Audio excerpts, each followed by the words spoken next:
ఇప్పుడు కొన్ని క్వశ్చన్స్ అడుగుదాం మనం మనందరికీ ఇష్టమైన హీరోని. సో ఫస్ట్ రామ్ గారి దగ్గరికే వెళ్దాం అనుకుంటున్నాను నేను. అడుగుదామా? ఏమేమి అడుగుదాం? అమ్మాయిలందరూ రెడీగా ఉండుంటారు. ఇప్పుడైతే ఫస్ట్ క్వశ్చన్ వాళ్ళ వైపు నుంచే కాదు, నా మనసులో ఇంత అందంగా ఎలా ఉంటారు, ఎలా ఇలా, ఇది క్రైమ్ కదా మరీను. హార్ట్ బ్రేక్ అయితే ఉంటుంది. ఆల్రెడీ బాయ్ ఫ్రెండ్స్ ఉన్న బ్రేకప్ చెప్పేసి మరీ ఇటు చూడాలనిపిస్తుంది.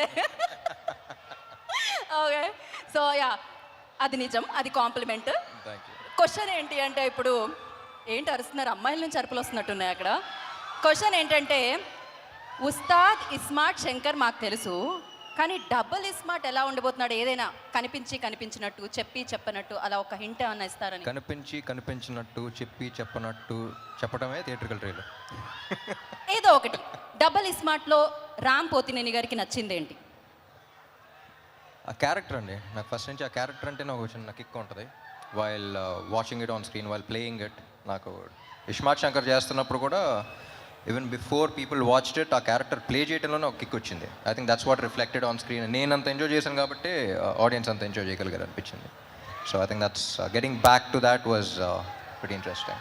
రైట్. ఇక పూరి సార్ దగ్గరకు వస్తే, పూరి సార్తో వర్క్ చేయడం, అది కూడా రెండోసారి వర్క్ చేయడం, అది ఎలా అనిపిస్తుంది? స్మూత్గా ఓఆర్ఆర్ మీద ఒక గేర్లో వెళ్ళిపోతున్నట్టు ఉంటుందా, లేకపోతే దుబాయ్లో డీజర్ సఫారీలో వెళ్తున్నట్టు ఉంటుందా?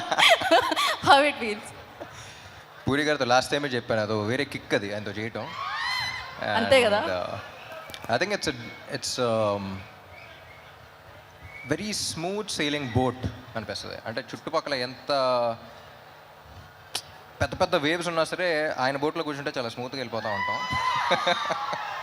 I think it's a pleasure for any actor, him as a person, him as a director. I think he's a sweet heart and it's always ఆ కిక్ వేరు ఆయనతో పని చేస్తున్నప్పుడు. రైట్. మీ ఇద్దరిలో బిగ్ బుల్ ఎవరు అనేది మేము డబల్ ఇస్మార్ట్ రిలీజ్ అయిన తర్వాత తెలుసుకుంటాం. కాకపోతే బాలీవుడ్లో బిగ్ బుల్ లాగా సంజయ్ దత్. సో ఆయనతో వర్కింగ్ ఎక్స్పీరియన్స్ ఎలా అనిపించింది రామ్ మీకు? సంజయ్ దత్ గారితో it's he's like a legend కదండి, అక్కడ కానీ ఎక్కడైనా. So and he's such a sweet heart. అసలు ఆయన సినిమాలో క్యారెక్టర్కి బయట దానికి అసలు సంబంధం ఉండదు.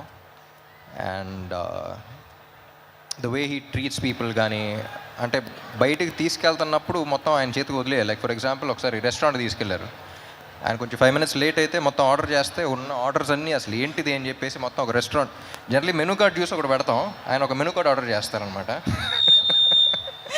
సో రెస్టారెంట్లో మెనూ కార్డే కాదు, అండ్ రియల్ లైఫ్లో ప్రతిదీ అలాగే ఉంటుంది, very larger than life. And అంటే ఆయన అప్పుడప్పుడు చూసినప్పుడు అనిపిస్తుంది ఈయన ఏం చూడలేదు లైఫ్లో అని. So I think he is one person who's experienced everything and who has so much grace and who has so much experience with him.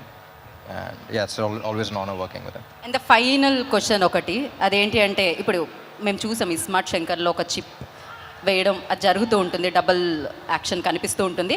But అలాగే ఒక హీరో చిప్ ఏదైనా వేసుకోవాలంటే అది టాలీవుడ్కి సంబంధించి ఏ హీరో అనుకుంటున్నారు మీరు? దట్ బాడీ లాంగ్వేజ్ కోసం నా చిప్పే ఎప్పుడప్పుడు దుబ్బుతూ ఉంటుంది. సో నా చిప్పే సరిగ్గా పెట్టుకోవాలనిపిస్తుంది అప్పుడప్పుడు. That's crazy. పడిపోయిందా అనిపిస్తూ ఉంటుంది, ఎదుకు నా చిప్పే పెట్టుకోవాలి. బట్ లేదు, మీరు పర్ఫెక్ట్. అసలు ఆ మెమరీ కానీ ఆ క్లారిటీ కానీ అసలు ఎవ్రీథింగ్ పర్ఫెక్ట్. ఏం చెప్తాం చెప్పండి. సో ఏదేమైనా ఐ నో August 15th మీరు మామూలు సౌండ్ కాదు, అది ఒక రెయిన్ సౌండ్ వినబోతున్నారు, success sound. Kavya, hello, how are you? ఇంత అందమైన అబ్బాయితో ఎప్పుడైనా డైలాగ్ చెప్పేటప్పుడు డైలాగ్ మర్చిపోవడం జరిగిందా? సో ఎలా ఏమయ్యింది? Okay, so he's most handsome గా, working experience with him. So ఎప్పుడైనా డైలాగ్ మర్చిపోవడం అలాంటిది ఏమన్నా, did you forgot any time like dialogue ఎప్పుడైనా మర్చిపోయారా మీరు? I think my experience with him was obviously very, very fun. I didn't forget a dialogue, but we used to laugh a lot on set, like crack a lot of jokes and stuff like that. So I think we wasted time on that only. We just like simply talking and laughing around, but I don't think I forgot any dialogues as such. But yeah, he's very fun to work with and very easygoing. And okay, I had a blast. This all thing like positive గా వెళ్తుంది కదా, మేమర్స్కి ఏమీ content దొరకట్లేదు. Would you like to tell us something naughty thing about Ram? ఏదైనా ఉందా?